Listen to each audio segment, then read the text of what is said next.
नमस्कार दोस्तों, स्वागत है आपका कहानी वाइब्स में, जहां हम लाए हैं वो कहानियां जो सिर्फ दिल को ही नहीं दिमाग को भी छू जाती हैं। आज हम बात करने वाले एक ऐसे वीर पुरुष की जिनके नाम से बड़े बड़े सुल्तान कांपते थे और जिनकी कहानियां अक्सर हमारे हिस्ट्री के बुक्स में या तो छुपा दी गई हैं या फिर सिर्फ एक लोकल हीरो तक सीमित कर दी गई हैं। जी हाँ, हम बात कर रहे हैं छत्रपति शिवाजी महाराज की। अगर आपको लगता है कि आप शिवाजी महाराज के बारे में सब कुछ जानते हैं तो इस वीडियो को पूरा जरूर देखिए, क्योंकि आज हम शिवाजी महाराज की जिंदगी के कुछ ऐसे पहलू लेकर आए हैं जो अक्सर नजरअंदाज कर दिए जाते हैं। तो चलिए शुरू करते हैं। छत्रपति शिवाजी महाराज का जन्म 19 फरवरी 1630 को महाराष्ट्र के शिवनेरी फोर्ट में हुआ था। ये वही समय था जब भारत पर मुगल सम्राट औरंगजेब का राज था और दक्षिण भारत पर आदिल शाह और कुतुब शाह जैसे सुल्तान अपना कब्जा जमाए हुए थे। भारत में एक भी स्वतंत्र हिंदू राज्य नहीं बचा था और धर्म, संस्कृति और टेम्पल सभी संकट में थे। लेकिन सिर्फ 15 साल की उम्र में शिवाजी महाराज ने एक सपना देखा, स्वराज्य का सपना। और इस सपने को पूरा करने के लिए उन्होंने अपने दोस्तों के साथ मिलकर बीजापुर की सल्तनत पर पहला वार किया। सिर्फ 16 साल की उम्र में उन्होंने तोरना किला जीत कर अपनी पहली जीत हासिल की और इस किले से मिले खजाने से एक मजबूत सेना तैयार।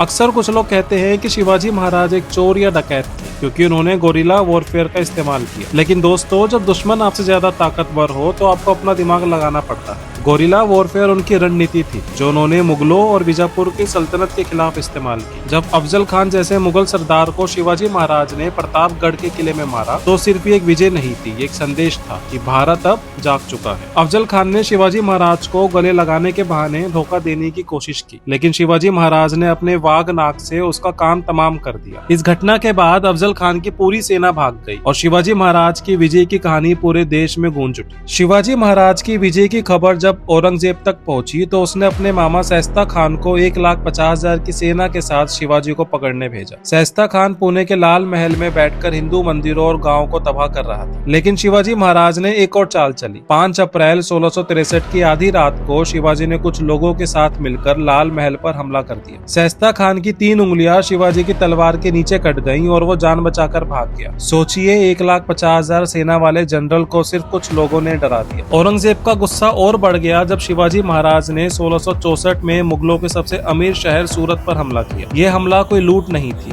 यह मुगलों के घमंड पर एक करारा जवाब था। 1670 में शिवाजी महाराज ने अपने सभी किले मुगलों से वापस ले लिए और 6 जून 1674 को शिवाजी महाराज का राज तिलक हुआ। उन्होंने अपने सपने को स्वराज्य में बदल दिया, जो सिर्फ महाराष्ट्र के लिए ही नहीं पूरे भारत के लिए एक मिसाल बन गया। दोस्तों, शिवाजी महाराज सिर्फ एक योद्धा नहीं थे, वो एक विजनरी लीडर थे। उन्होंने कभी भी जंग के बाद औरतों पर अत्याचार नहीं किया या गांव को नहीं जलाया या फसलों को बर्बाद नहीं किया। ये वो वैल्यूज हैं जो उन्हें मुगलों से अलग करती है। हिटलर ने कहा था, अगर तुम्हें स्वराज्य चाहिए तो शिवाजी से लड़ना सीखो। और लॉर्ड माउंटबेटन, भारत के आखिरी वायसराय, ने कहा था, अगर शिवाजी इंग्लैंड में पैदा हुए होते तो हम सिर्फ दुनिया ही नहीं पूरे ब्रह्मांड पे राज करते। सोचिए, जब उनके दुश्मन भी उनकी तारीफ करते हैं तो हम क्यों नहीं। दोस्तों, शिवाजी महाराज की कहानी कोई पुरानी बात नहीं है, यह आज भी उतनी ही प्रभावशाली है जितनी उनके जीवन काल में थी। उन्होंने हमें दिखाया है कि एक सच्चा नेता कैसे अपने लोगों के लिए लड़ता है बिना उनका नुकसान किए। अगर आपको ये कहानी पसंद आई हो तो कहानी वाइब्स को सब्सक्राइब करना ना भूलें। बेल आइकन दबाइए ताकि आपको हमारी अगली कहानियों की अपडेट्स मिलती रहे। और हाँ, कमेंट्स में लिखिए कि शिवाजी महाराज की कौन सी बात ने आपको सबसे ज्यादा प्रभावित किया। मिलते हैं अगली कहानी में, तब तक के लिए जय हिंद, जय महाराष्ट्र।